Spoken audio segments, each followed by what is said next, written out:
L'histoire commence dans le palais de l'Empire du Grand Zo, où un jeune homme nommé Zoyuan gémit de douleur alors que le poison du dragon, logé dans son corps, commence à s'activer. Cependant, grâce à l'aide de la reine, qui effectue une transfusion sanguine, Zoyuan parvient à calmer la douleur. Après examen, le médecin informe le roi, Zhao Xing, et la reine, Qin Yu, que leur fils a survécu. Cependant, le poison du dragon refera surface dans 3 ans, et la seule manière de le contenir sera d'ouvrir les 8 méridiens de Zoyuan, qui ne se sont pas encore manifestés. Il est expliqué que les niveaux de cultivation sont les suivants. Les 8 grands méridiens, nourrir le Qi, porte céleste, origine alpha, demeure divine, soleil céleste, source naissante, domaine des lois, saint et divinité. Certains de ces niveaux possèdent plusieurs étapes. Malheureusement, les transfusions sanguines effectuées par la reine pour sauver son fils ne pourront pas continuer, car le poison du dragon, qui s'active tous les 3 ans, deviendra de plus en plus puissant. Il est donc nécessaire de trouver une autre méthode pour assurer sa survie. Pendant ce temps, Zoyuan, conscient et ayant entendu qu'il ne lui reste que 3 ans, demande une explication concernant le poison du dragon qui cause cette douleur dans son corps. Sentant qu'il n'a plus rien à cacher, Zhao Xing commence à expliquer. Il raconte qu'à cette époque, il existe un grand empire qui progresse rapidement. Cet empire possède de nombreux maîtres de genèse, une grande richesse et des ressources abondantes. Il s'agit de l'empire du Grand Wu. Pourtant, dans le passé, cet empire était un subordonné qui protégeait l'empire du Grand Zo. Cependant, il y a 10 ans, le Grand Wu a commencé une rébellion et a réussi à mettre l'empire du Grand Zo en difficulté en seulement 1 an. La rébellion a coïncidé avec la naissance de Zoyuan. À ce moment-là, Zhao Xing était très heureux, car à la naissance de son fils, ce dernier fut béni par la chance légendaire du Saint Dragon. Zoyuan, encore bébé, avait déjà ouvert ses 8 méridiens et n'attendait que d'atteindre le royaume nourrir le Qi. Mais la joie de son père concernant son fils talentueux fut de courte durée. L'apparition d'esprits de serpents et d'oiseaux indiqua que des personnes de l'Empire du Grand Wu étaient arrivées. L'attaque, menée par Wuan, le traître, était motivée par la connaissance d'une prophétie ancienne du Grand Wu. Cette prophétie prédisait que lorsque le serpent dévorerait le dragon, l'Empire du Grand Wu atteindrait son apogée. Ainsi, la trahison de Wuan avait pour unique but de s'emparer de la chance du Saint Dragon né dans la famille Zo. De plus, la naissance du fils de Zhao Xing coïncidait avec celle du fils de Wuan, qui avait délibérément arrangé que son épouse accouche en même temps que celle de Zhao Xing. En effet, on dit que lorsque 2 bébés naissent simultanément, ils peuvent absorber la chance de l'autre. Wuan avait également laissé la famille Zo survivre jusqu'à ce jour uniquement pour attendre ce moment. Finalement, en raison de la différence écrasante de pouvoir militaire, la famille Zo dut faire face à sa défaite lorsque l'ennemi réussit à franchir les portes du palais impérial et à neutraliser les gardes. Dans leur désespoir, Wuan ouvrit une session de négociation. Tant que Zhao Xing acceptait de céder la chance du Saint Dragon, Wuan jura de ne pas mettre les pieds dans l'Empire du Grand Zo pendant 100 ans. Mais si Zhao Xing refusait, Wuan menaça de massacrer la famille et tous les habitants de l'Empire du Grand Zo. Face à cette situation, Zhao Xing fut contraint d'accepter à contre-cœur l'accord pour assurer la survie future de son empire. Lors du rituel, Wuan extirpa la chance du Saint Dragon du corps de Zoyuan, encore bébé, pour nourrir ses esprits de serpents et d'oiseaux. Ces derniers acquérirent alors une puissance équivalente à celle d'un phénix et d'un dragon, apportant à l'Empire du Grand Wu une prospérité conforme à la prophétie. La chance du Saint Dragon absorbé se transforma en un dragon de haine, et pour éviter d'éventuels problèmes, Wuan scella les 8 méridiens de Zoyuan. C'est pourquoi Zoyuan n'a pas été en mesure d'ouvrir ses méridiens jusqu'à présent. Voyant l'état de santé déclinant de sa mère, Zoyuan apprend que celle-ci transfuse son sang pour contenir le poison du dragon qui s'active tous les 3 ans. Cependant, cette méthode a gravement affaibli sa mère, qui n'a plus que 10 années à vivre.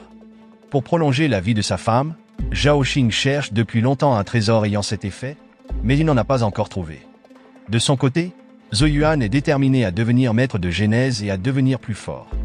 Il est convaincu qu'après la fin de la période de 100 ans promise, Wuan reviendra semer le trouble dans l'Empire du Grand Zo. Voyant la détermination de son fils, Zhao Xing lui promet son soutien total. Bien que Zoyuan ne puisse pas ouvrir ses 8 méridiens, il peut tout de même devenir fort en s'entraînant avec le Qi des runes de genèse. Peut-être qu'en maîtrisant les runes de genèse à un niveau avancé, Zoyuan pourra contenir le poison du dragon dans son corps. La rune de genèse est une méthode alternative de cultivation pour les maîtres de genèse, en dehors de l'utilisation du Qi de genèse. Créée à partir de motifs composés de lignes et de traits, plus les motifs sont complexes, plus la rune de genèse devient puissante. Il s'avère qu'il existe plusieurs niveaux d'utilisation des runes de genèse. Pour l'instant, Zoyuan apprend encore le premier niveau à son académie, qui s'appelle l'objet de Genèse. Cette rune de Genèse est dessinée à l'aide d'un pinceau spécial et de supports spécifiques tels que des tablettes, des parchemins et des pierres de jade. Après la fin du cours, une jeune femme nommée Yohei s'approcha de Zhou-Yuan. Elle le tenait en haute estime, car il l'avait aidé à obtenir des médicaments pour son grand-père lorsqu'il était malade et qu'elle n'avait pas d'argent. De plus, Yohei est reconnue comme une étudiante très talentueuse. Bien qu'elle soit à l'académie depuis seulement 1 an, elle a déjà réussi à ouvrir son 3e méridien, un niveau supérieur à celui des autres étudiants en moyenne. Zhou-Yuan demanda alors à Yohei de travailler encore plus dur, car il avait déjà organisé une place pour elle dans l'examen principal qui se tiendrait dans 2 mois. Cependant, au milieu de leur conversation, un étudiant nommé Shulin éclata de rire en déclarant que Yohei avait perdu sa place à l'examen. En jouant avec le pendentif en jade qui aurait dû lui appartenir, un homme nommé Ling Feng les informa que Shulin avait déjà ridiculisé Zhou-Yuan, l'accusant de toujours rester chez lui. Indigné, Yohei défia immédiatement Shulin en duel. Si elle gagnait, Shulin devrait lui rendre son pendentif en jade, et si elle perdait, Shulin n'aurait qu'à s'excuser auprès de Zhou-Yuan.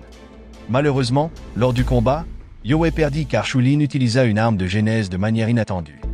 Bien que Ling Feng semblait être un héros défendant la vérité, il était en réalité le véritable instigateur de l'incident. Pendant ce temps, pour récupérer le pendentif en jade de Yohei et lui permettre de passer l'examen, Zhou-Yuan défia Shulin en duel, mettant en jeu sa pierre de jade de Genèse. Bien sûr, Shulin, qui considérait Zhou-Yuan comme faible parce qu'il ne pouvait pas ouvrir ses méridiens, accepta volontiers le défi. Peu après, le combat commença, et de nombreux spectateurs pensaient que Zhou-Yuan perdrait face à Shulin, qui avait ouvert son 2e méridien. Tandis que Zhou-Yuan n'avait même pas encore ouvert son premier et ne disposait que d'une rune de Genèse. Avant que le combat ne commence, Shulin provoqua un peu Zhou-Yuan, mais ce dernier lui dit d'arrêter de parler et lui laissa attaquer en premier. Lorsque leurs attaques se croisèrent, Shulin eut l'impression de frapper de l'acier solide, car Zhou-Yuan utilisait une peau d'acier. La colère croissante de Shulin le poussa à ouvrir son 2e méridien lors de son attaque suivante. Avec cette ouverture, sa vitesse et sa force augmentèrent considérablement. Pour contrer cela, Zhou-Yuan utilisa la rune de Genèse pour alléger son corps. Il finit par gagner lorsque leurs poings se rencontrèrent et que Zhou-Yuan utilisa la rune de puissance. Face à cela, les spectateurs furent émerveillés de voir comment Zhou-Yuan avait pu vaincre Shulin, qui avait ouvert son 2e méridien, avec seulement 3 runes de Genèse. Ainsi, Yohei retrouva son opportunité de participer à l'examen principal. Peu après, il ne restait plus beaucoup de temps avant l'examen principal. Zhou-Yuan offrit alors à Yohei des ressources pour augmenter sa force, mais elle refusa immédiatement. Elle estimait que le prince lui avait déjà beaucoup trop apporté.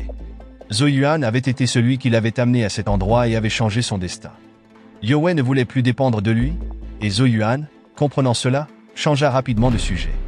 Ailleurs, Shulin, qui avait échoué dans sa tâche, dut faire face à la punition de Ling Feng, qui refusa d'écouter ses excuses. À la fin, Shulin fut battu. De manière inattendue, cet incident fut observé par un homme en blanc nommé Shiyue.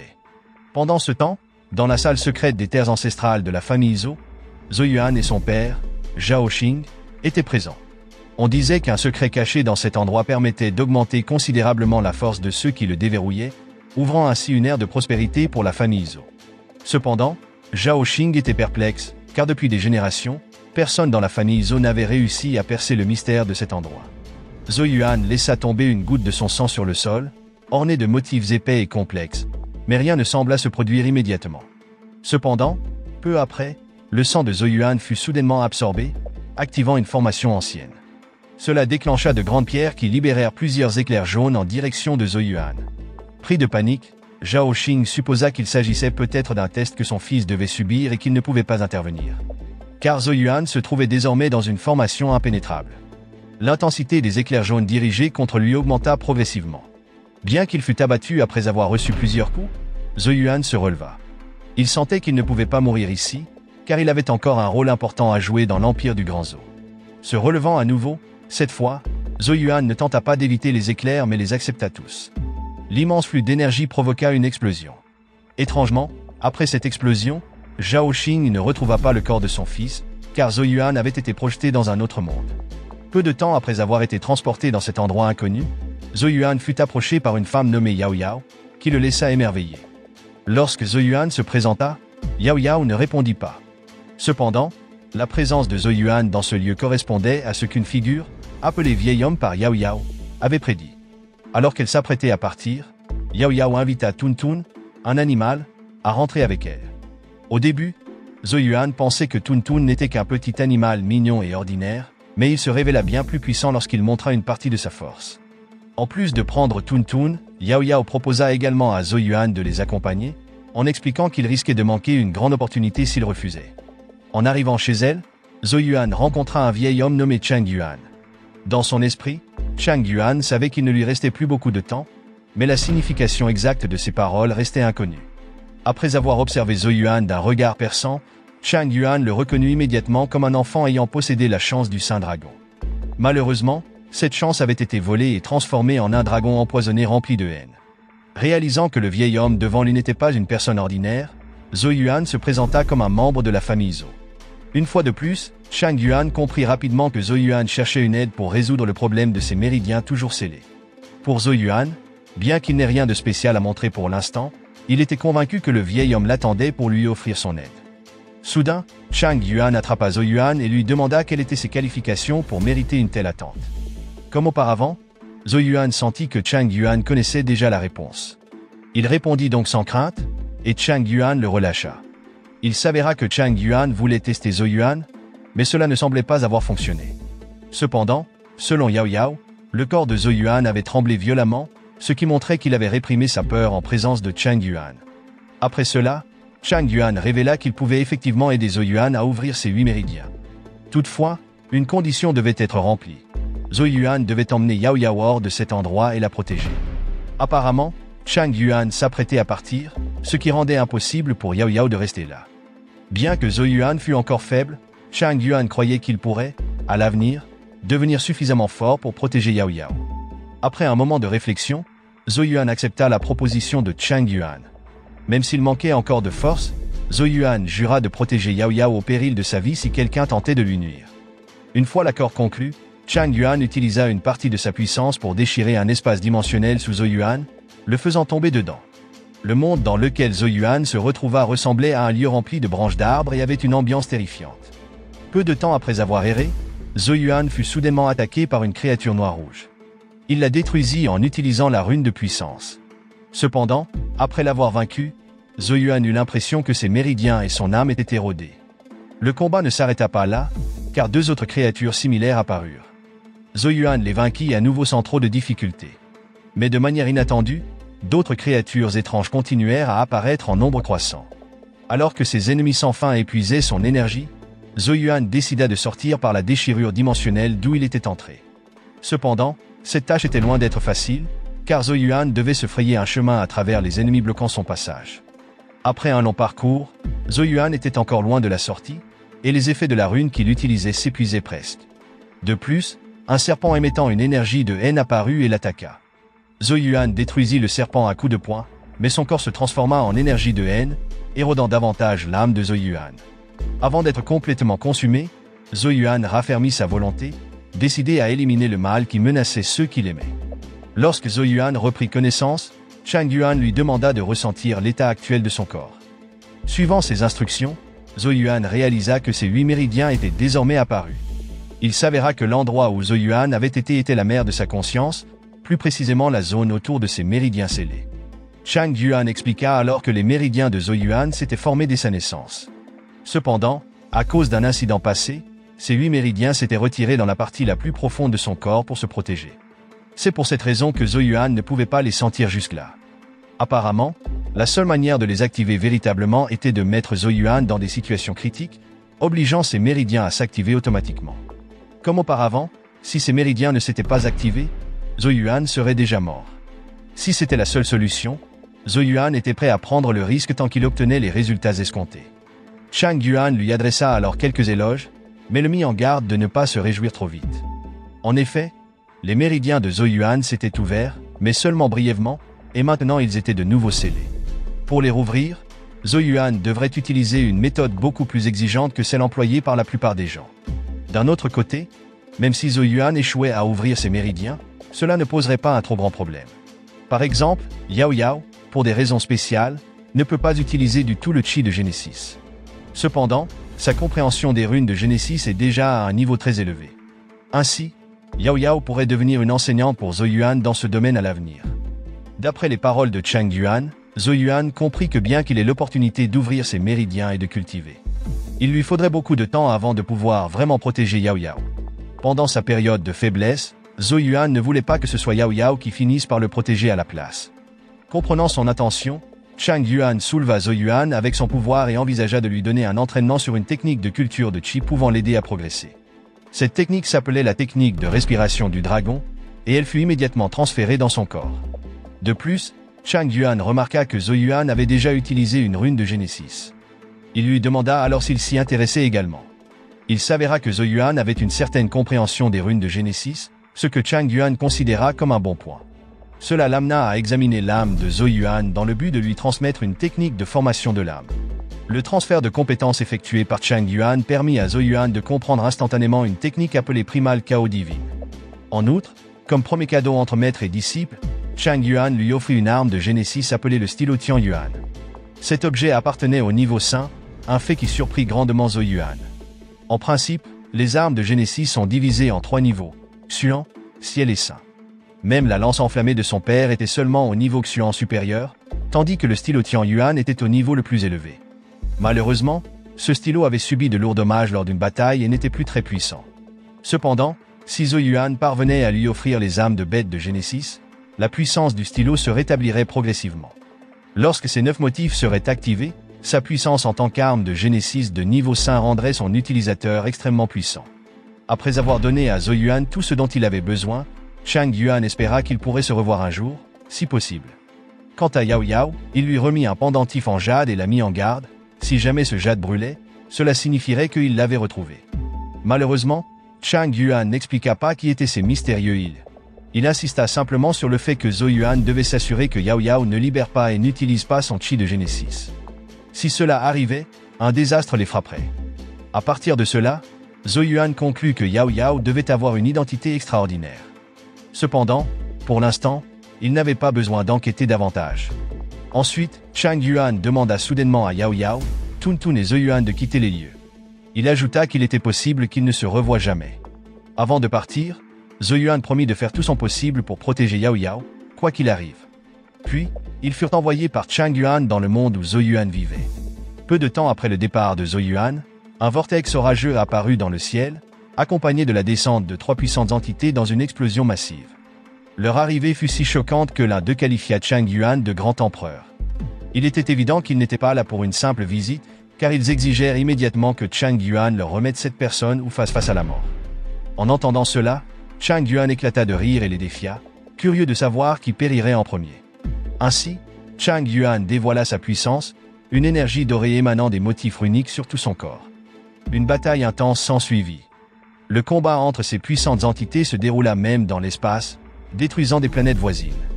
Malgré le fait qu'il affrontait 3 adversaires puissants en même temps, Chang Yuan domina le combat jusqu'à la fin. Pendant que Chang Yuan continuait de se battre, Zhou Yuan et Yao Yao arrivèrent sur les terres ancestrales. À ce moment-là, Yao Yao était convaincu que si Chang Yuan l'avait envoyé loin, c'était parce que des ennemis puissants la visaient. Si un jour elle apprenait que Chang Yuan était en danger, elle promit de venger ceux qui lui avaient fait du mal. De retour avec Yao Yao, après avoir raconté tout ce qui s'était passé dans le monde mystérieux des terres ancestrales, Zhou Yuan rendit sa mère très heureuse. Qin Yu demanda alors à son fils de bien manger pour regagner ses forces. De même, elle demanda à Yao Yao de goûter une soupe préparée avec de la viande de bête de Genesis, une recette secrète de l'Empire. Cependant, à la surprise générale, ce qui intéressa Yao Yao n'était pas la soupe, mais le vin enivrant que Zhao Xing versait, même s'il n'était pas adapté à une jeune fille de son âge. En remarquant l'atout de Qin Yu, Yao Yao comprit rapidement que la vitalité de la mère de Zhou Yuan déclinait. Pour cela, elle proposa une fleur de lotus de jade capable de restaurer sa santé et de préserver l'essence perdue de son corps. Au début, Qin Yu refusa, car cette plante était extrêmement précieuse. Cependant, elle finit par accepter après que Zhou Yuan promit de rembourser la gentillesse de Yao Yao de toutes les manières possibles. Peu de temps après, un garde rapporta que le chef du palais du Grand Zhou, Shu Tianyang, était venu voir le roi. À ce moment-là, Shu Tianyang expliqua qu'il existait 4 académies dans l'empire du Grand Zhou. Les académies A, B, C et D. Parmi elles, les 2 plus puissantes étaient contrôlées par le roi Qi, et l'académie B, également sous son contrôle, avait remporté l'examen annuel 2 années de suite. Il s'avéra que Shu Tianyang craignait que si l'académie B gagnait encore lors du prochain examen, leur doyen, Shu Hong, utilise cette victoire comme prétexte pour le destituer de son poste de chef du palais et permettre au roi Qi de prendre le contrôle total du palais du Grand Zhou, dirigé par Zhao Xing. En entendant cela, Zhao Xing en déduisit que le roi Qi avait probablement trahi et collaboré secrètement avec l'empire du Grand Wu pour prendre le contrôle de l'intérieur. Au milieu de la discussion, Zhou Yuan rassura son père en lui disant de ne pas s'inquiéter, car il pourrait traiter les traîtres à tout moment. Zhou Yuan demanda ensuite à Chu Tianyang qui avait les meilleures chances de remporter le prochain examen. Selon Chu Tianyang, le gagnant serait probablement Shi Yue de l'Académie B, qui avait déjà ouvert son 6e méridien. La deuxième place pourrait revenir à Youwei, que Zhou Yuan avait amené à l'Académie. Youwei était une candidate talentueuse avec de grandes chances de victoire, mais Shi Yue avait essayé de gagner sa faveur pour qu'elle rejoigne l'Académie B. En entendant cela, Zhou Yuan demanda à Chu Tianyang de ne pas s'inquiéter, car après le grand examen, il persuaderait Youwei de rejoindre l'Académie A. Cependant, Chu Tianyang indiqua que cela serait difficile, car l'Académie A n'acceptait que les 10 meilleurs étudiants de l'examen d'entrée. C'était la seule façon d'y entrer, tandis que ceux en dehors du top 10 devaient choisir parmi les 3 autres académies. Non seulement Zhou Yuan voulait que Youwei rejoigne l'Académie A, mais il était également confiant dans sa propre capacité à y entrer. Il prévoyait de le faire sans aucune aide de l'intérieur, comme celle de Chu Tianyang, et était déterminé à prouver sa valeur. La scène se déplaça ensuite sur Zhou Yuan marchant avec Youwei, discutant des préparatifs pour le prochain grand examen. Pendant cette conversation, Zhou Yuan essaya de convaincre Youwei de rejoindre l'Académie A. Heureusement, Youwei n'y voyait pas d'inconvénient. Mais elle déclara qu'elle ne rejoindrait l'Académie A que si Zhou Yuan y entrait également. Ainsi, Zhou Yuan devait s'entraîner plus intensément que d'habitude. Pendant ce temps, Ling Feng, visiblement agacé par la proximité entre Youwei et Zhou Yuan, fut approché par Shi Yue, qui fit remarquer que Zhou Yuan, en tant que personne de haut rang, était très gentil avec elle. Selon Shi Yue, cela rendrait difficile pour Ling Feng de gagner le cœur de Youwei. Cependant, considérant que Youwei était très talentueuse, Ling Feng pensait qu'elle n'était pas un bon parti pour Zhou Yuan, qui comptait uniquement sur son statut.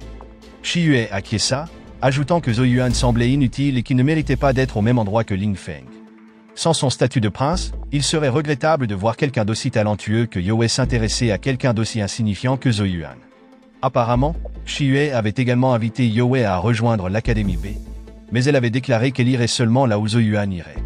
Par conséquent, Ling Feng devait s'assurer que Zhou Yuan échoue complètement lors du prochain grand examen.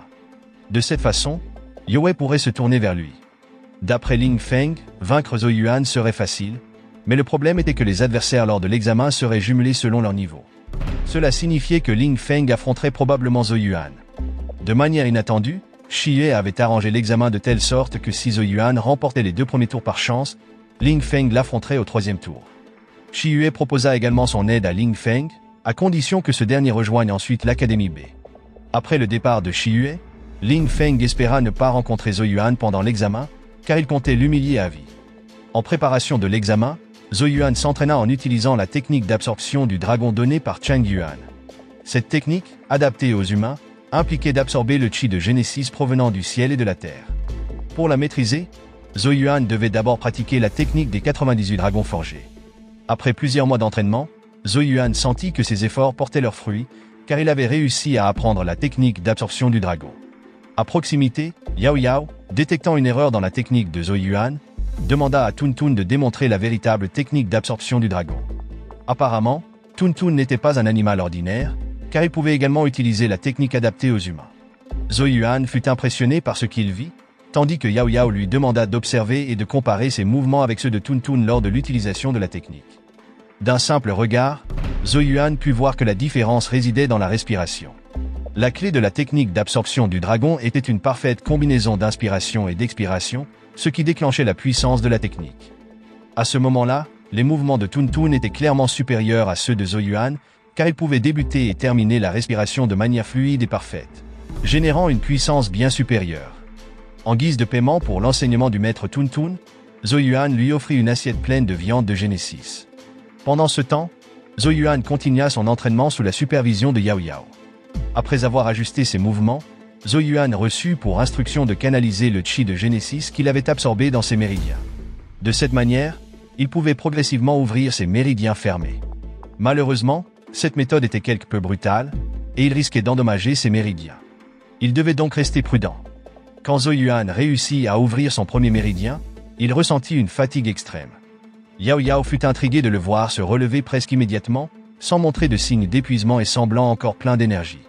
Zhou Yuan souhaitait poursuivre son entraînement, mais Yao Yao le lui interdit, expliquant que cette technique ne devait être utilisée qu'une fois par jour après une percée, sous peine d'être fatale. Cependant, le cas de Zhou Yuan était différent. Puisqu'il était né avec ses 8 méridiens déjà ouverts, ces méridiens étaient beaucoup plus résistants que ceux des gens ordinaires. Comme Zhou Yuan ne ressentait aucune fatigue, Yao Yao lui permit donc de continuer à s'entraîner. Après avoir poursuivi son entraînement avec diligence, Zhou Yuan sentit qu'il avait atteint sa limite. De son côté, Yao Yao ne s'attendait pas à ce qu'il puisse ouvrir ses méridiens de force à 4 reprises. Grâce à cela, il était presque prêt à atteindre le 2e niveau d'ouverture des méridiens. En outre, Chang Yuan avait auparavant mentionné que Yao Yao possédait une grande maîtrise des runes de Genesis. Zhou Yuan lui demanda alors de lui enseigner les runes pour mieux se préparer au prochain examen. Initialement, Yao Yao refusa par paresse, mais après que Zhou Yuan lui eut promis du vin raffiné, elle finit par accepter. Il s'avéra que l'âme jouait un rôle crucial dans la compréhension des runes de Genesis. Malheureusement, l'âme de Zhou Yuan n'avait pas encore atteint le niveau de base, appelé le royaume de l'illusion. Ainsi, il lui était impossible de graver les runes de premier niveau. Avant de commencer son enseignement, Yao Yao demanda à Zhou Yuan de pratiquer la technique de forge de l'âme enseignée par Chang Yuan, appelée technique divine du chaos primal. Cette méthode nécessitait d'affaiblir continuellement son âme pour la transformer d'un état invisible à une forme virtuelle. En suivant les instructions de Yao Yao, Zhou Yuan parvint rapidement à visualiser son âme dans l'espace de cultivation du chaos primal. Cet espace était sombre et rempli de rochers flottants. Un son mystérieux émanait d'un trou noir dégageant une puissance terrifiante. Lorsque Zhou Yuan toucha ce trou noir, les rochers flottants se brisèrent instantanément. Il était évident que s'il s'en approchait trop, son corps serait détruit comme les rochers. Il n'était pas surprenant que Chang Yuan ait affirmé qu'il fallait un grand courage pour utiliser la méthode du chaos primal. Bien que cette méthode fût effrayante, Zhou Yuan comprit que pour devenir plus fort, il devait surmonter sa peur. Il se dirigea alors vers le trou noir. En y pénétrant, il vit les rochers à l'intérieur se briser en morceaux. Comme les rochers, le corps de Zhou Yuan se désintégra également avant de réapparaître à l'extérieur du trou noir. Bien que le corps et l'âme de Zhou Yuan se soient reformés après avoir été détruits, il dut endurer une douleur intense. Ce processus, appelé punition divine, consistait simplement à supporter la douleur pour renforcer son âme. Zhou Yuan répéta ce processus plusieurs fois, supportant la souffrance tout en devenant progressivement plus fort. Pendant ce temps, dans le monde réel, Yao Yao fut stupéfaite de voir que Zhou Yuan avait atteint le royaume de l'illusion si rapidement. Dès que Zhou Yuan reprit conscience, Yao Yao lui demanda combien de fois il avait enduré la punition divine dans l'espace du chaos primal. Zhou Yuan répondit qu'il l'avait fait 88 fois. Ce chiffre était difficile à croire. Non seulement il avait supporté une telle douleur, mais son âme n'avait subi aucun dommage. Ayant atteint le royaume de l'illusion, Yao Yao décida de lui enseigner la compréhension des runes de Genesis de premier niveau. Mais avant cela, elle s'enquit de l'état du pinceau de Zhou Yuan, offert par Chang Yuan. Récemment, Zhou Yuan avait nourri le pinceau avec des âmes de bêtes de Genesis, ce qui avait fait apparaître la première rune dessus. Yao Yao lui demanda alors d'essayer de sentir cette rune et de s'entraîner à la contrôler. Sous la direction de Yao Yao, Zhou Yuan découvrit que la première rune de son pinceau s'appelait Wenwu. Elle permettait au pinceau de se transformer en une grande lance puissante et acérée dans son second mode, tandis que son premier mode restait celui d'un pinceau pour dessiner des runes. Avec la compréhension croissante de Zhou Yuan des runes de Genesis, Yao Yao lui enseigna comment dessiner la rune du rugissement du tigre, une compétence qui lui serait utile pour le prochain examen. Ces méthodes faisaient partie des préparatifs de Zhou Yuan pour l'examen. Enfin, le jour de l'examen arriva. Lors du premier tour, les combats entre étudiants furent organisés selon leur niveau pour garantir l'équité. À ce moment-là, Yao se précipita pour voir Zhou Yuan, car il ne s'était pas vu depuis un moment en raison de leurs préparatifs. Zhou Yuan était fier de constater que Yao avait déjà ouvert son 4e méridien. D'un autre côté, Ling Feng, Shi Yue et Yushi, tout aussi arrogants les uns que les autres, étaient également présents. En voyant Zhou Yuan participer à l'examen, Yushi supposa qu'il était là uniquement pour exhiber ses runes de Genesis. Pendant ce temps, les dirigeants Chu Tianeng et Shu Hong étaient également présents, et leur relation était tendue, marquée par des échanges de paroles acerbes.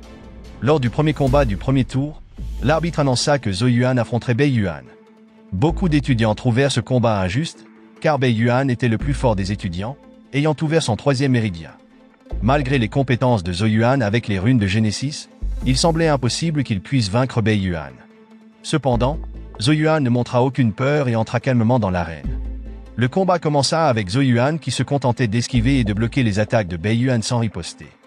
Zhou Yuan soupçonna alors que ce combat déséquilibré était un coup monté de Shi Yue, mais Bei Yuan le nia.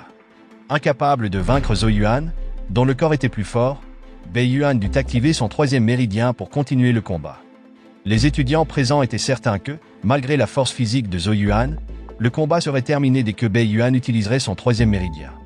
Et effectivement, le combat se termina rapidement, mais pas comme prévu. Le vainqueur fut Zhou Yuan, qui lança un coup de pied tournoyant, projetant Bei Yuan hors de l'arène et le laissant inconscient. Zhou Yuan remporta ainsi la victoire au premier tour et passa au tour suivant. Cette victoire stupéfia les étudiants, qui furent impressionnés par la puissance du coup de pied de Zhou Yuan. Ils pensèrent que, même sans utiliser de runes de Genesis, Zhou Yuan était déjà au niveau des combattants ayant ouvert leur troisième méridien. Le grand potentiel qu'il montrait commença à lui attirer l'admiration des autres étudiants, et son dur travail commençait à porter ses fruits. De son côté, Shi Yue affirma que tout le monde avait été trompé, car le coup de pied tournoyant de Zhou Yuan contenait clairement du chi de Genesis, ce qui signifiait qu'il avait ouvert ses méridiens. Par ailleurs, Lei Jun, qui se tenait à côté de Shi Yue, avait du mal à croire que Zhou Yuan, autrefois considéré comme inutile, ait pu ouvrir ses méridiens. Tout le monde dans l'Empire du Grand Zhou savait que Zhou Yuan ne pouvait pas ouvrir ses méridiens. Cependant, Shi Yue ne s'inquiétait pas trop, convaincu que le niveau des méridiens de Zhou Yuan n'était pas très élevé et que Bei Yuan avait simplement perdu par négligence. Selon Shi Yue, si Bei Yuan avait su que Zhou Yuan avait ouvert ses méridiens, il l'aurait facilement vaincu. En voyant Ling Feng aux côtés de Shi Yue, Zhou Yuan était certain qu'ils avaient formé une alliance pour le faire tomber. Pendant ce temps, Youe demanda combien de méridiens Zhou Yuan avait ouvert. Zhou Yuan répondit qu'il en avait ouvert 2, tout en combinant cela avec des compétences au-dessus de la moyenne en runes de Genesis. Youe pensait qu'il pourrait se classer parmi les 10 premiers lors de cet examen. Le premier tour de l'examen se poursuivit ensuite. Parmi les combats, Ling Feng se démarqua considérablement. Bien qu'il affrontât des étudiants de niveau inférieur et put terminer les combats rapidement, ses actions ressemblaient davantage à de l'intimidation. Agacé par cela, Zhou Yuan lança un regard perçant à l'arbitre, qui finit par rappeler que la compétition était destinée à l'apprentissage, non à blesser gravement les autres. Après cet avertissement, Ling Feng envoya son adversaire hors de l'arène d'un coup de pied, mettant fin au combat déséquilibré. Peu de temps après, le premier tour se termina, et sur 80 étudiants, seuls 40 passèrent au deuxième tour. Lors du deuxième tour, Youe se démarqua grâce à son talent, impressionnant les étudiants par ses compétences et remportant facilement son combat. Pendant ce temps, Shi Yue organisa un combat entre Zhou Yuan et un étudiant nommé Shi Yu. Arrogant, Shi Yue ordonna à Shi Yu d'utiliser toute sa force dès le début pour terminer rapidement le combat. Peu après, le combat entre Zhou Yuan et Shi Yu commença. Comme prévu, Shi Yu activa immédiatement son troisième méridien, serra ses poings et chargea Zhou Yuan avec rapidité. Cependant, Zhou Yuan disparut soudainement de sa vue, lança une série de contre-attaques et montra sa maîtrise en tant que prince dragon. Incapable de porter un seul coup ni de riposter, Shi Yu fut terrifié. Admettant sa défaite, Shi Yu réalisa qu'il n'avait aucune chance de gagner. À cause de cela, les étudiants acclamèrent la victoire impressionnante de Zhou Yuan, sauf les traîtres comme Shi Yue et ses alliés, qui complotaient contre lui. Finalement, Shi Yue donna le signal pour éliminer Zhou Yuan. Le deuxième tour se termina, laissant seulement 20 étudiants. 20 ensuite le troisième tour. Les vainqueurs de ce tour feraient partie des 10 meilleurs candidats éligibles pour choisir l'académie de leur choix. Pour le premier combat du troisième tour, l'arbitre annonça que Ling Feng affronterait Zhou Yuan. En plus d'être un combat déséquilibré, Zhou Yuan n'avait même pas eu la chance de descendre de l'arène. Ce combat injuste devint le sujet de discussion parmi les étudiants. Face à Ling Feng, qui avait déjà ouvert son quatrième méridien, et sachant que Zhou Yuan venait de terminer son combat précédent, il pensait que Zhou Yuan n'avait aucune chance de gagner. Pendant ce temps, Chu Tianyang déclara qu'après cette journée, il renverrait tous ceux qui étaient responsables de l'examen du palais, y compris l'arbitre et tous les impliqués. Le doyen Shuong, tout en sirotant sa boisson, trouva les actions de Chu Tianyang excessives. Cependant, Chu Tianyang affirma fermement que sa détermination était le signe d'un véritable dirigeant du palais et rappela à Shuong qu'il n'avait aucun droit de le conseiller. Voyant cette injustice, Youe tenta de parler, mais l'arbitre lui ordonna immédiatement de se taire et de ne pas perturber le combat à venir. De plus, Youe s'arrêta après avoir reçu un signal de Zhou Yuan lui indiquant de rester calme. Avant le début du combat, Ling Feng révéla que, depuis le début, Youe, qu'il admirait profondément, n'avait jamais posé les yeux sur quelqu'un d'autre que Zhou Yuan. Pour gagner la reconnaissance de Youe, Ling Feng déclara qu'il allait vaincre Zhou Yuan de la manière la plus humiliante possible. Peu de temps après, le combat commença. À la surprise générale, Zhou Yuan parvint à tenir tête à Ling Feng, considéré comme un potentiel champion. Frustré de ne pas pouvoir toucher son adversaire, Ling Feng ouvrit son 4e méridien pour continuer le combat. Bien que sa vitesse augmentât considérablement, Ling Feng ne réussit toujours pas à porter un coup, car Zhou Yuan utilisa une technique appelée pas du dragon, un art de génésis enseigné par Yao Yao. En vibrant le chi dans l'air, cela créait un effet aveuglant, faisant rater les attaques de Ling Feng. Pour contrer les mouvements étranges de Zhou Yuan, Ling Feng utilisa une technique de génésis de niveau intermédiaire, frappe du dragon, et réussit à toucher Zhou Yuan, qui faillit perdre en étant repoussé près du bord de l'arène. Le combat continua, et cette fois, Zhou Yuan utilisa 3 de ses meilleures runes de génésis simultanément, la rune d'allègement corporel, la rune de force et la rune de peau de fer. Imperturbable, Ling Feng activa une technique de génésis de niveau intermédiaire, bouclier du démon de fer, qui semblait absorber les attaques de Zhou Yuan. Parmi les techniques de niveau intermédiaire, le bouclier de fer était considéré comme le meilleur, car il pouvait refléter les attaques des adversaires.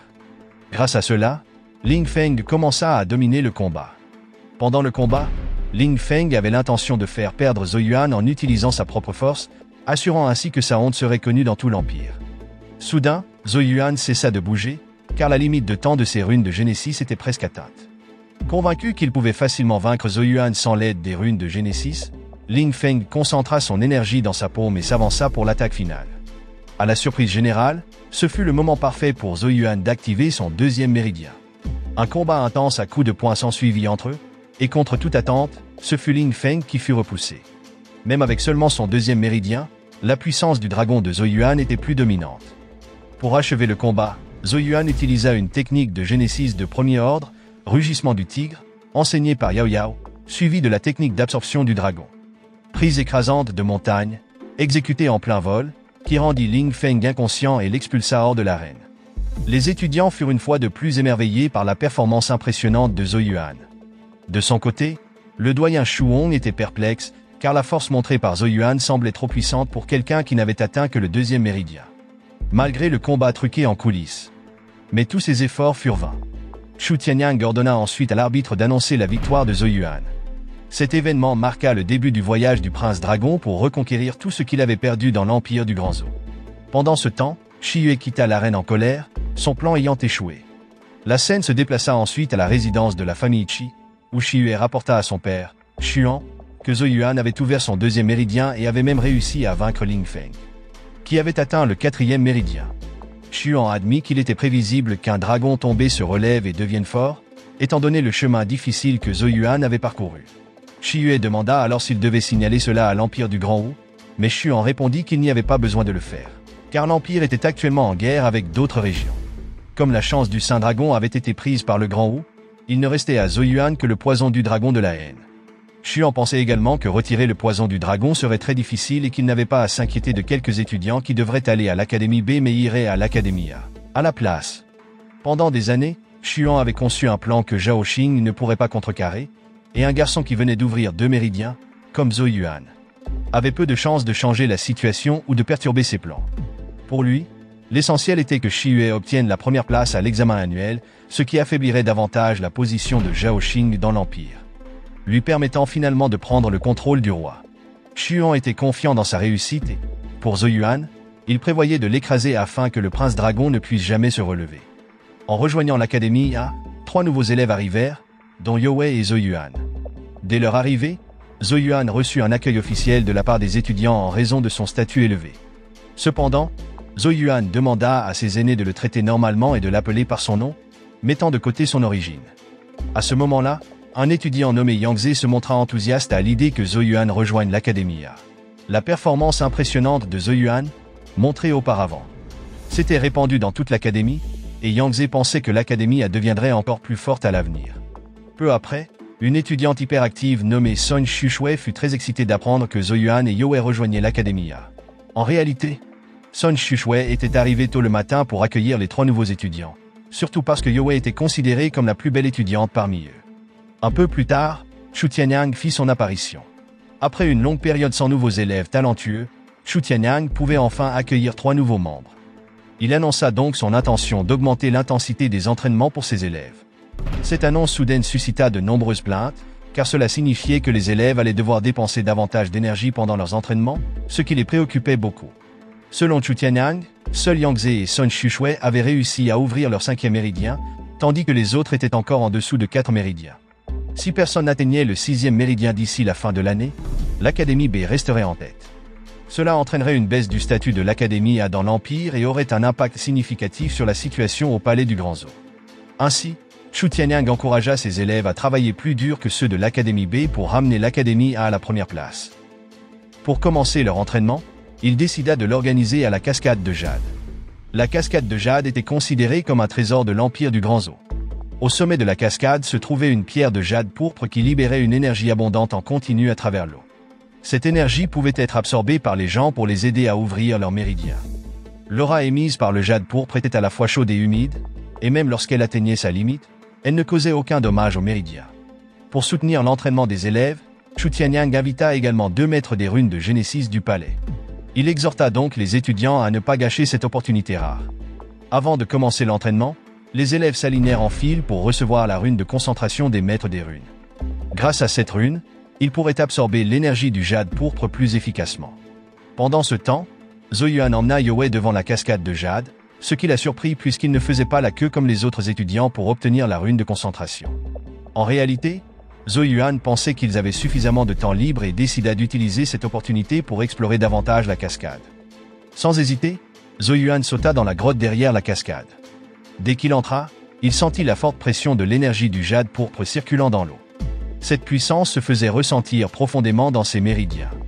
Zhou Yuan essaya alors d'absorber indépendamment l'énergie qui coulait en continu. C'est précisément pour cela qu'il était conseillé d'inscrire la rune de concentration sur son corps avant de s'entraîner sous la cascade. Zhou Yuan continua son entraînement, tirant parti de son niveau d'âme, qui avait atteint le royaume de l'illusion. Il était convaincu que cela l'aiderait à absorber l'énergie de la cascade. Un peu plus tard, Sun Xueshui s'approcha de Youe, qui attendait seul devant la cascade. Apparemment, Youe s'ennuyait en faisant la queue, tandis que Sun Xueshui fut étonné de découvrir que Zhou Yuan était déjà dans la cascade. L'impact de la cascade était aussi très intense. Lorsque Sun Xueshui était entrée pour la première fois, elle avait à peine supporté la pression de l'énergie de la cascade, et maintenant, Zhou Yuan s'y trouvait sans utiliser la rune de concentration. À cause de cela, Sun Xueshui pensa que Zhou Yuan ne tiendrait pas longtemps et sortirait rapidement. Après un moment d'attente, Sun Xueshui s'interrogea sur le fait que Zhou Yuan n'était toujours pas sorti, même après qu'un bâton d'encens ait brûlé entièrement. Jusqu'à ce jour, Sun Xueshui n'avait jamais vu un élève tenir aussi longtemps lors de sa première entrée dans la cascade de jade. Elle décida donc d'aller rapporter cela à Chu Tianyang. Cependant, avant qu'elle ne puisse faire son rapport, Zhou Yuan émergea de la cascade. Après avoir expérimenté la méthode pour supporter la pression de la cascade en utilisant son âme, Zhou Yuan comprit que cela était possible, bien que très épuisant. Il était convaincu qu'en combinant cela avec la rune de concentration, les résultats seraient encore meilleurs. Zhou Yuan, qui fut rejoint par Youe et Sun Xueshui alors qu'il était allongé, se releva immédiatement. À ce moment-là, Sun Xueshui fut stupéfaite que Zhou Yuan ait pu tenir 15 minutes sous la cascade, même si c'était sa première fois. Ensuite, ils retournèrent tous dans la file d'attente. Zhou Yuan rencontra alors Chu Tianyang pour demander la permission de partir avec Youe. Zhou Yuan l'emmena ensuite rencontrer une personne qu'il appelait une aînée. Avant de la présenter, Zhou Yuan demanda à Youe d'attendre un moment. Curieuse, Youe jeta un coup d'œil et vit une femme dans un pavillon, avec une silhouette, des cheveux et un visage magnifique. C'était Yao Yao. Yao Yao était en train de dessiner une rune de Genesis dans une peinture de paysage. La méthode qu'elle utilisait semblait très complexe, et Youe, observant de loin, se sentit triste en voyant à quel point Zhou Yuan semblait proche d'elle. Pendant ce temps, Zhou Yuan se sentit étourdi en regardant une peinture de Yao Yao, un effet secondaire dû à l'observation d'une rune de Genesis de haut niveau. Yao Yao le soutint immédiatement. Cela renforça le sentiment de détresse de Youe face à la proximité entre Zhou Yuan et Yao Yao. La visite de Zhou Yuan à Yao Yao concernait la rune de Genesis, et plus précisément la rune de concentration. Zhou Yuan demanda à Yao Yao de lui en expliquer les détails, et pour être sûr qu'elle ne refuse pas, il avait apporté une bouteille de vin en cadeau. Après avoir reçu le vin, Yao Yao demanda à Zhou Yuan de se déshabiller. De son côté, Youe fut de plus en plus choquée lorsqu'elle les vit se déshabiller. La rune de concentration que Yao Yao allait inscrire était la rune de feu et de glace, réputée comme la meilleure parmi les runes de Genesis de niveau 1. Mais son inscription sur le corps était assez douloureuse. Pendant le processus, Zhou Yuan ressentit une sensation étrange lorsque les énergies de feu et de glace pénétrèrent simultanément dans son corps. Pour le distraire de la douleur, Zhou Yuan fut autorisé à parler. Il demanda combien de runes de Genesis Yao Yao pouvait inscrire sur son corps. Yao Yao répondit qu'elle pouvait actuellement dessiner des runes jusqu'au niveau 3, mais que si Zhou Yuan devenait plus fort, il pourrait essayer des runes de niveau 4. Les runes de niveau 4 étaient très puissantes, équivalentes aux pratiquants ayant atteint le royaume de la porte céleste. En y réfléchissant, Zhou Yuan réalisa qu'il pourrait finir par être protégé par Yao Yao plutôt que de la protéger lui-même. Cependant, selon elle, Zhou Yuan n'avait pas besoin de la protéger maintenant, mais plutôt dans le futur. La puissance des runes de feu et de glace pénétrant dans le corps de Zhou Yuan le fit gémir de douleur. Les sons de ces gémissements firent que Yoé se méprit encore plus sur la situation. Les effets de l'absorption des runes de Genesis de feu et de glace étaient meilleurs que ceux obtenus avec l'âme seule. Par la suite, Zhou Yuan mentionna qu'il avait une amie qui avait également besoin de l'aide de Yao Yao. Selon lui, cette amie, qui était aussi une femme, s'entendrait très bien avec Yao Yao. Après avoir obtenu l'autorisation, Zhou Yuan demanda à Yoé d'entrer. Yoé marcha alors maladroitement, pensant qu'elle avait interrompu leurs activités. Après avoir reçu une explication, elle réalisa finalement qu'elle s'était trompée. Zhou Yuan lui expliqua que Yao Yao inscrivait simplement la rune de feu et la rune de concentration sur son corps. De plus, Zhou Yuan avait aussi obtenu la permission pour que Yoé puisse entrer dans la résidence. À ce moment-là, Yoé demanda pourquoi Zhou Yuan entrait également dans la pièce. Yao Yao lui demanda directement de sortir. Yao Yao et Yoé firent ensuite les présentations. Dès lors, Yoé appela Yao Yao grande sœur. Comme pour Zhou Yuan, pour la rune de concentration, Yoé fut également invité à retirer ses vêtements, et le processus commença. À ce moment-là, Yao Yao trouva étrange que les effets de l'absorption des runes de feu et de glace sur le corps de Yoé soient meilleurs que sur celui de Zhou Yuan. C'était comme si deux puissances très différentes coexistaient dans son corps. Une fois le processus terminé, il s'apprêtait à retourner à l'académie, mais Zhou Yuan prévoyait d'emmener Yoé voir la cascade de jade. Chaque académie disposait d'un temps limité pour utiliser la cascade, qui n'était ouverte que tous les 2 jours pendant 3 heures, sans compter le temps passé dans la file d'attente. Xu Tianyang espérait que ses élèves pourraient s'entraîner à supporter la cascade plus longtemps et maximiser cette période limitée. Pendant leur entraînement, Shuong arriva avec son disciple préféré. Arrogamment, Shuong avait également amené les doyens des académies C&D, bien qu'il restât encore beaucoup de temps pour l'académie A. À ce moment-là, Shuong expliqua que leur visite était motivée par un sentiment d'injustice concernant l'allocation du temps pour la cascade de jade. La cascade ne pouvait être utilisée que 8 heures sur 2 jours. Comparé aux autres académies, l'académie a bénéficié de 3 heures supplémentaires. Shuong déclara que, bien que l'académie ait autrefois mérité sa place de meilleure académie, dans son opinion, l'académie A affaiblie d'aujourd'hui ne méritait plus ces heures supplémentaires. Puisque l'académie A n'était plus la meilleure, il proposa de redistribuer ce temps supplémentaire aux autres académies. En entendant cela, Xu Tianyang rappela que les règles de l'allocation du temps avaient été établies par le roi dès le départ. Si quelqu'un voulait les changer, il devait en appeler au roi. Shuong répondit alors qu'il n'était pas nécessaire d'aller voir le roi, car, en tant que membre de la famille de Zhou Yuan, Xu Tianyang devrait être capable de distribuer le temps directement, sans utiliser l'identité du roi comme bouclier.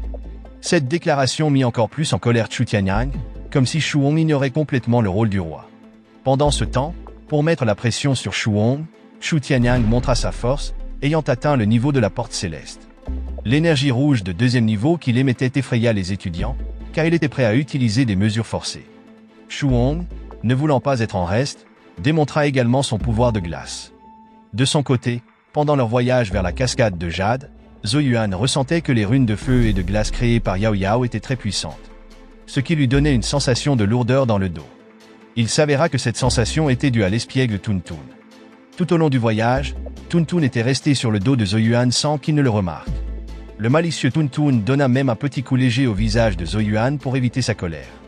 Tun Tun fit alors une grimace triste, ce qui empêcha Zhou Yuan de réagir et il sortit un peu de viande de bête de Genesis, mais au lieu de la donner à Tun Tun, il la mangea lui-même. Se sentant trompé, Tun Tun se fâcha, si bien que Yao Yao mentionna que si Tun Tun se mettait vraiment en colère, il pourrait avaler quelqu'un tout entier. Malheureusement, Yao Yao n'avait jamais vu cela se produire. Peu après, il y eut un tumulte alors que certains rapportaient qu'une bagarre avait éclaté entre les doyens de l'Académie A et de l'Académie B. L'Académie B, qui avait toujours opprimé l'Académie A, tentait de revendiquer leur temps à la cascade de jade.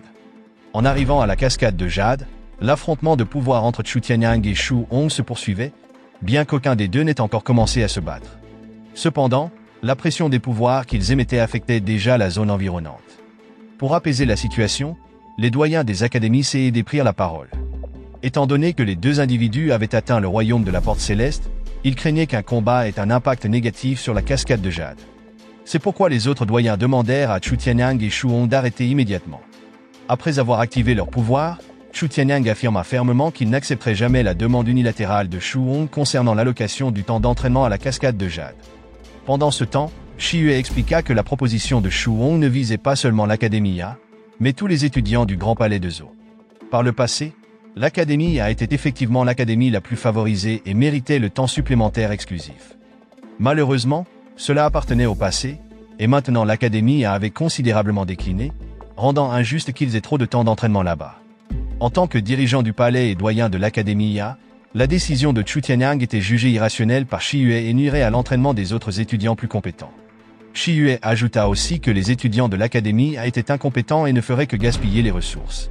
Au milieu du débat, Zhou Yuan intervint, affirmant qu'en vertu des règles, si l'Académie B voulait prendre la première place à l'Académie A, elle devait gagner 3 fois consécutivement aux examens impériaux annuels. La demande de Shu Hong était prématurée, mais il tentait déjà de miner la position de l'Académie A. En plus de soutenir les propos de Zhou Yuan, de nombreux étudiants étaient concentrés sur Yao Yao. Ils étaient surpris de voir une femme aussi belle dans le grand empire de Zhou. Cependant, Xie n'avait pas encore abandonné. Selon lui, l'Académie A avait perdu sa position de leader pendant 2 années consécutives. Il est probable que cela se produise encore pour la 3e année et que la supériorité de l'Académie A ne soit qu'une question de parole de noble. Zhou Yuan était confiant que l'Académie A regagnerait sa première place cette année. Shi Yue restait convaincu que l'issue était déjà déterminée. L'Académie B obtiendrait la première place, avec seulement quelques mois restants avant les examens annuels, et tout ce que l'Académie A avait fait jusqu'à présent serait vain. Plutôt que de continuer ce débat sans fin, Shi Yue proposa un pari. Chaque académie enverrait un représentant et celui qui resterait le plus longtemps sous la cascade serait le vainqueur. De manière inattendue, le pari n'était pas favorable à l'Académie A, car l'Académie B enverrait Shi Yue, qui avait atteint le 6e méridien. Cependant, Zhou Yuan demanda audacieusement ce qu'il mettait en jeu. Les termes du pari étaient que si l'Académie B gagnait, l'Académie A devrait céder 1h30 de son temps d'entraînement à la cascade de jade. Une demi-heure serait allouée aux académies C et D, tandis que l'Académie A n'aurait qu'1 heure. De plus, Shi Yue utilisa intentionnellement sa victoire pour gagner les faveurs des autres doyens. Si l'Académie B perdait, elle devrait seulement céder 1h30 de son temps à l'Académie A. Pendant ce temps, Zhou Yuan s'excusa auprès de tous pour avoir pris une décision unilatérale. Il le fit parce qu'il était confiant qu'il pourrait gagner. En même temps, tout le monde se sentit mal à l'aise en voyant Zhou Yuan devoir affronter Shi Yue, mais parmi eux, Yao Yao était convaincu qu'il gagnerait sûrement. De son côté, Yushi de l'Académie B était très sûr que Shi Yue gagnerait. En effet, Zhou Yuan, qui n'avait ouvert que 2 méridiens, avait déjà été impressionnant en restant 30 minutes. Tandis que Shi Yue, qui avait atteint le 6e méridien, pouvait rester 1 heure entière. Avant la compétition, Shi Yue poussa Zhou Yuan à se rendre avant que Zhou Yuan ne révèle sa gêne. Plutôt que de parler beaucoup, Zhou Yuan entra directement sous l'eau de la cascade, suivi de Shi Yue, qui portait secrètement une pilule violette. Les deux commencèrent leur cultivation. Contrairement à avant, après avoir utilisé la rune de feu et de glace de Yao Yao, Zhou Yuan pouvait désormais absorber 10 fois plus d'énergie de jade violet qui circulait dans la cascade. Après un certain temps de cultivation, Zhou Yuan sentit également que l'énergie de jade violet provoquait le relâchement de son 3e méridien. Ce qui signifiait qu'il allait bientôt ouvrir son 3e méridien. C'était une bonne nouvelle, mais la mauvaise nouvelle était que pendant le processus d'ouverture des méridiens, Zhou Yuan avait du mal à supporter les attaques extérieures. Peu de temps après, une demi-heure s'était écoulée. À ce moment-là, le doyen Shu Hong pensa que Zhou Yuan, qui n'était toujours pas sorti, endurait désespérément sous la cascade. Il croyait que Zhou Yuan s'était trop poussé, causant des dommages à son corps et entraînant une perte importante. En même temps, Yao Yao rassura Youe de ne pas s'inquiéter, car elle était confiante que Zhou Yuan ne perdrait pas. Sous la cascade, Shi Yue observa que Zhou Yuan essayait toujours d'endurer, tandis que la force de son 6e méridien approchait de sa limite. Cependant, Shi Yue avait préparé un plan pour une telle situation. Il avala alors la pilule violette qu'il avait gardée secrètement. Cette pilule, appelée pilule renforçant l'âme, pouvait temporairement l'élever au royaume de l'âme illusoire et l'aider à supporter la pression continue de l'énergie de jade violet. À ce moment-là, Shi Yue vit Zhou Yuan commencer à montrer des signes étranges, avec un taux d'absorption d'énergie qui augmentait. Dehors, en se basant sur le chi de Genesis émis par Zhou Yuan, Chu Tianyang était très confiant qu'il était maintenant en train d'ouvrir son troisième méridien. L'énergie de Genesis consommée pour ouvrir un méridien était considérable, et Zhou Yuan ne pourrait peut-être pas tenir bien longtemps. En riant, Shu Hong remercia Chu Tianyang d'avoir permis à l'académie de donner plus de temps aux autres académies, affirmant que la victoire était déjà en vue dans cet entraînement à la cascade de Jade. D'autre part, Shi Yue, réalisant que Zhou Yuan ouvrait son troisième méridien, ne voulait pas manquer l'occasion de détruire Zhou Yuan de l'intérieur. Shi Yue entra alors Zhou Yuan dans le royaume illusoire et lança une attaque avec une aiguille d'âme, une méthode utilisée pour détruire l'âme de l'adversaire. À cause de cela, Zhou Yuan fut quelque peu surpris de constater que l'âme de Shi Yue était plus forte qu'auparavant. Zhou Yuan forma alors une barrière dorée pour se défendre contre l'attaque de l'âme. C'était très désavantageux pour Zhou Yuan, qui se trouvait maintenant dans un état vulnérable, et il dut endurer l'attaque. Malgré ses efforts, la barrière dorée finit par se briser. À ce moment-là, Zhou Yuan parvint à briser la limitation de son troisième méridien, créant une explosion de chi qui fut ressentie par ceux qui se trouvaient à l'extérieur de la cascade. Dans le royaume de l'âme, Shi Yue croyait avoir gagné, car l'âme de Zhou Yuan n'était plus devant lui. Cependant, contrairement à ce qu'il pensait, le royaume de l'âme dans lequel Shi Yue entra se transforma immédiatement en un espace terrifiant, avec une scène lugubre qui effrayait quiconque la voyait directement. Il s'avéra que c'était le royaume du chaos primal de Zhou Yuan, ce qui terrifia Shi Yue jusqu'à ce qu'il soit attiré dans un trou noir, tandis que son corps physique fut jeté hors de la cascade. En même temps, ce fut une scène véritablement incroyable pour les gens de l'Académie B.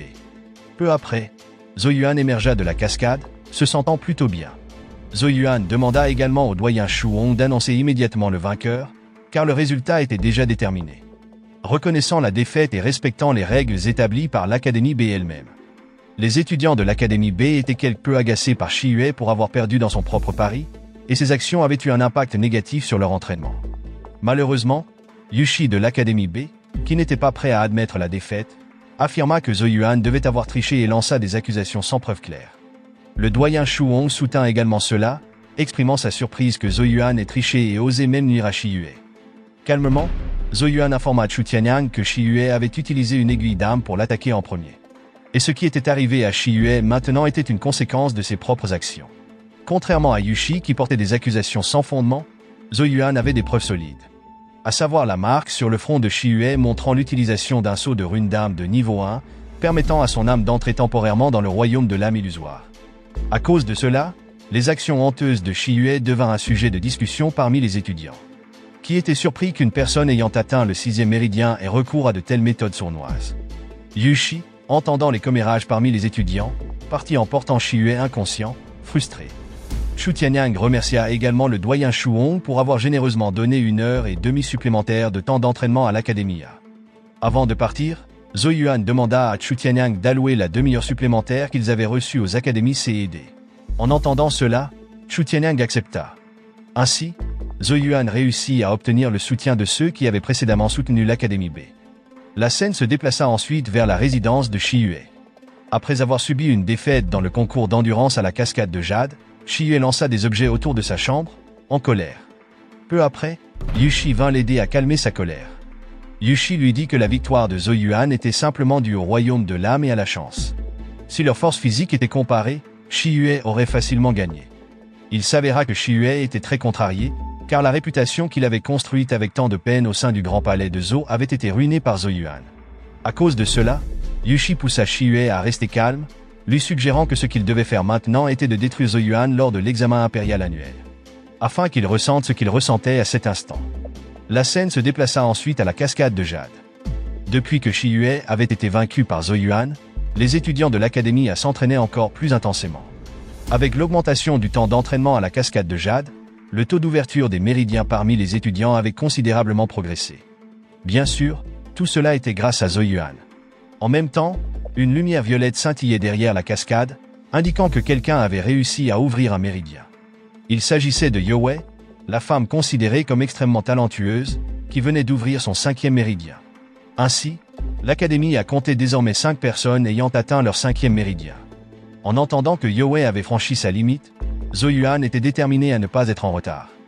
Il augmenta l'intensité de son entraînement en activant son pouvoir de l'âme pour l'aider à absorber l'énergie de Jade Violet. À cause de cela, Yangtze déplora que Zhou Yuan ait commencé à cultiver tardivement et qu'il n'ait atteint que le 3e méridien, avec seulement quelques mois restants avant l'examen impérial annuel. Chu Tianyang demanda ensuite à Yang Ze de convoquer les autres étudiants, car leur temps d'entraînement à cet endroit touchait bientôt à sa fin. Alors que tout le monde commençait à partir, Yo Wei, qui était encore là, aperçut une lueur violette, indiquant que Zhou Yuan allait bientôt faire une percée. Pendant ce temps, Zhao Xing était très fier de Zhou Yuan pour avoir réussi à ouvrir son 4e méridien en si peu de temps. En conséquence, il était considéré comme digne d'être un descendant direct de la famille Zhou. Cependant, au lieu de paraître satisfait, Zhou Yuan semblait plutôt quelqu'un de profondément pensif. Après un moment de réflexion, Zhou Yuan expliqua que l'ouverture du prochain méridien ne serait pas aussi rapide que les précédents, car il avait l'impression que l'énergie de la cascade de jade n'était plus efficace pour lui. Pour ouvrir rapidement le 5e méridien, Zhou Yuan aurait besoin de trouver une autre méthode. S'il restait à son niveau actuel, l'écart de puissance entre lui et Shi Yue se creuserait encore davantage. Il était possible que son adversaire ait atteint le 7e méridien et ne puisse plus être arrêté par lui.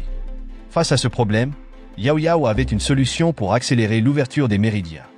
Elle connaissait une rune de Génésis de niveau 1 appelée la rune du monstre des méridiens extérieurs 36. La condition pour l'utiliser était de posséder l'essence et le sang de 36 monstres de niveau 1. Une fois inscrite sur le corps, les esprits maléfiques dans le sang pouvaient être utilisés pour ouvrir le méridien. Cependant, comme cela impliquait un pouvoir négatif, la méthode proposée par Yao Yao comportait un grand risque pour ceux qui manquaient de détermination. Il y avait un risque d'être consumé par les esprits maléfiques et de finir par devenir fou. Sachant cela, Qin lui conseilla à son fils de bien réfléchir avant d'utiliser cette méthode. Pour l'instant, Zhou Yuan était encore inexpérimenté et ne comprenait pas pleinement les dangers liés à la cultivation sur ce chemin. Si Zhou Yuan avait peur du pouvoir terrifiant des monstres de Génésis, il pourrait ne pas être capable de supporter les moments difficiles qui pourraient survenir à tout moment. Puisque Zhou Yuan avait l'intention d'utiliser cette méthode, son père enverrait quelqu'un chercher l'essence des 36 monstres de Génésis de niveau 1. Cependant, Zhou Yuan refusa immédiatement, car il avait l'intention de trouver les monstres nécessaires par sa propre force. Il estimait qu'il serait inutile de devenir plus fort s'il n'avait pas d'expérience réelle en combat et ne pouvait pas utiliser son pouvoir correctement. Peu après, le jour de la chasse en solo de Zhou Yuan commença. Pour se protéger des monstres dangereux dans la forêt noire, Zhao Xing envoya également une équipe dirigée par le commandant Lu pour l'accompagner, et la chasse commença. Lorsque Zhou Yuan rencontra un monstre de Génésis de niveau 1 en tête-à-tête, la créature s'enfuit soudainement en voyant Yao Yao et Tun Tun arriver. Il semblait que la créature en avait peur.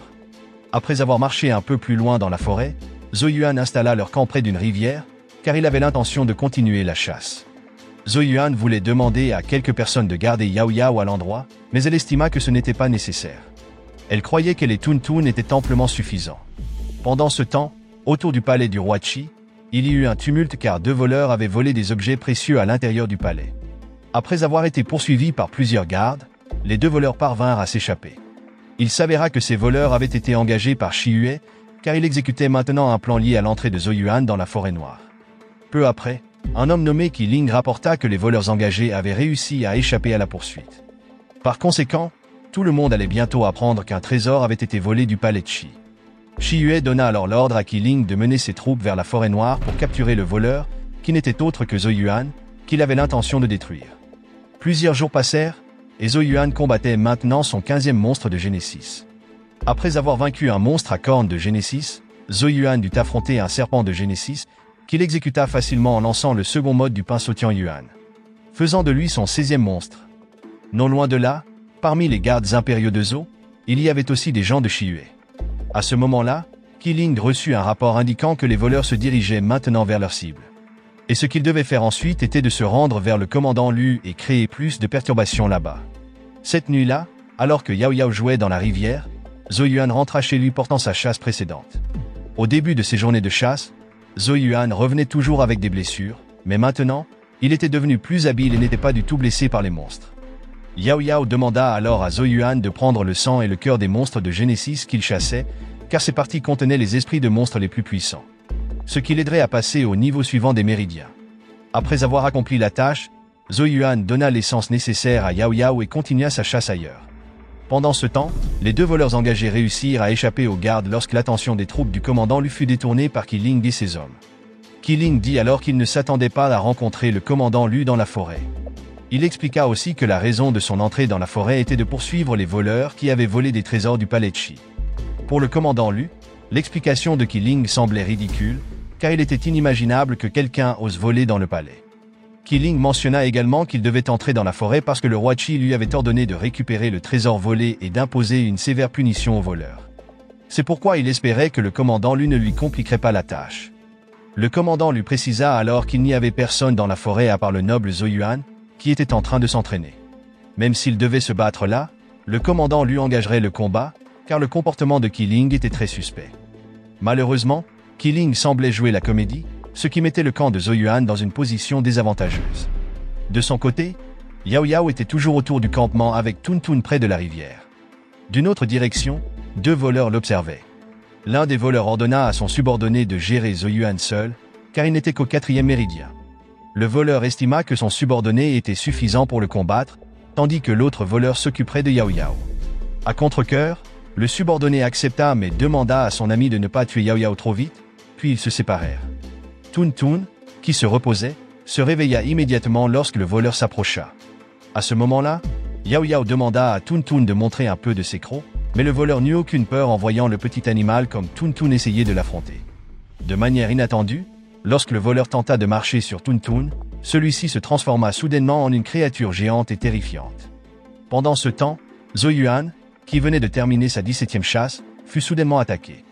À cause de cela, il lança immédiatement le monstre qu'il avait chassé vers la source de l'attaque précédente, et il était prévisible que l'attaquant était l'un des voleurs. Puisque l'homme qui était apparu devant Zhou Yuan avait contourné la garde du commandant Lu, Zhou Yuan était très certain que quelque chose s'était passé dans la zone où le commandant était stationné. Le voleur mentionna aussi Yao Yao, ce qui mit Zhou Yuan en colère, et une bataille féroce s'engagea entre eux. Après avoir engagé le combat sans utiliser ses méridiens, le voleur fut surpris de constater que Zhou Yuan, qui était en dessous de lui, était en réalité plus fort. Cela força le voleur à activer ses méridiens.